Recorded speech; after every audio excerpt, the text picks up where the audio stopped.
اس راستے پہ چلوگے تو دوزخ کی طرف دھکیل دیے جاؤگے، اس طرف چلوگے تو جنت کی طرف جاؤگے. But he gives you that choice. آپ کو عقل دیتا ہے، شعور دیتا ہے، فہم دیتا ہے and you decide which path you're going to take in life.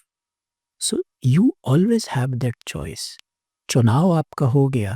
You can say no or you can follow that path. Sir, Sufism میں دنیاوی زندگی اور روحانی زندگی کے درمیان تعلق کیا ہے؟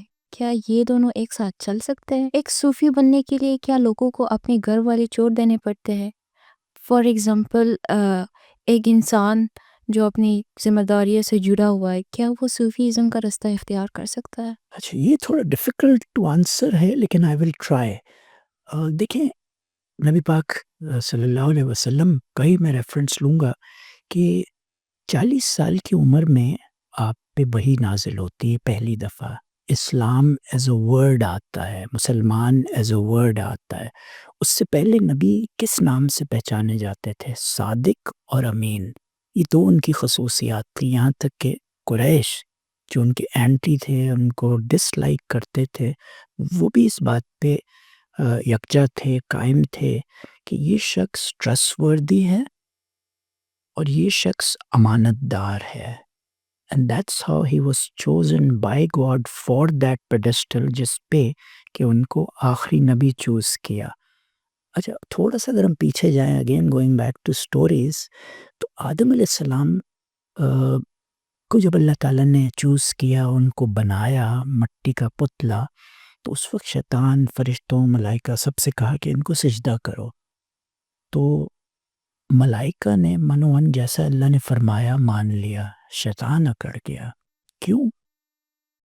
شیطان عابد تھا، عبادت کرتا تھا. شیطان عالم تھا، علم رکھتا تھا. ابلیس، حضرت ابلیس ان کا نام تھا، اور بھی ناموں سے پہچانے جاتے ہیں. وہ بعد میں وہ مردود ہوا تو شیطان کہلایا. تو عابد بھی تھا، عالم بھی تھا، عامل بھی تھا، عمل بھی کرتا تھا.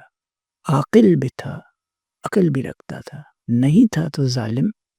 عاشق نہیں تھا، عشق نہیں کرتا تھا، یا عشق نہیں جانتا تھا. کیونکہ اگر عاشق ہوتا تو پھر عشق میں نہ کیسے؟ when you love somebody you don't ask questions. دین کی جو ابتدا ہے وہ ادب سے ہے. اگر آپ میں ادب نہیں ہے تو ابھی آپ دین کی پہلی سیڑھی پہ بھی نہیں چڑھے. اور دین کی انتہا عشق ہے. تو جب آپ عشق کرتے ہیں، چاہے عشق حقیقی ہو چاہے عشق مجازی ہو، تو then you don't ask questions. اللہ نے کہا سجدہ کرنے کا تو سجدہ کر لو. That's it.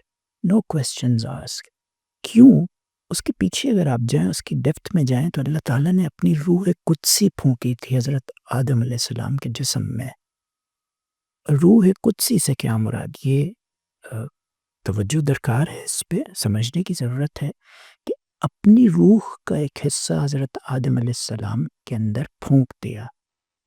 اور اس وقت اللہ نے یہ فیصلہ کر لیا تھا، سوچ لیا تھا، پلان بنا لیا تھا کہ اس طرح اتنے عرصے کے بعد میرے آخری نبی ہوں گے اور یہ روح ان میں ٹریول کر کے جائے گی. اور اس وقت ہی یہ ڈیسائیڈ کر لیا تھا اللہ تعالیٰ نے کہ نبیوں میں سب سے اول درجہ احمد مجتبیٰ محمد مصطفیٰ صلی اللہ علیہ وسلم کو دیا جائے گا. یہ اس وقت وہ سوچ رہے تھے. تو وہ روح اللہ کے پلان کے تحت حضرت آدم علیہ السلام سے ٹریول کر کے نبی پاک صلی اللہ علیہ وسلم میں پہنچنی تھی.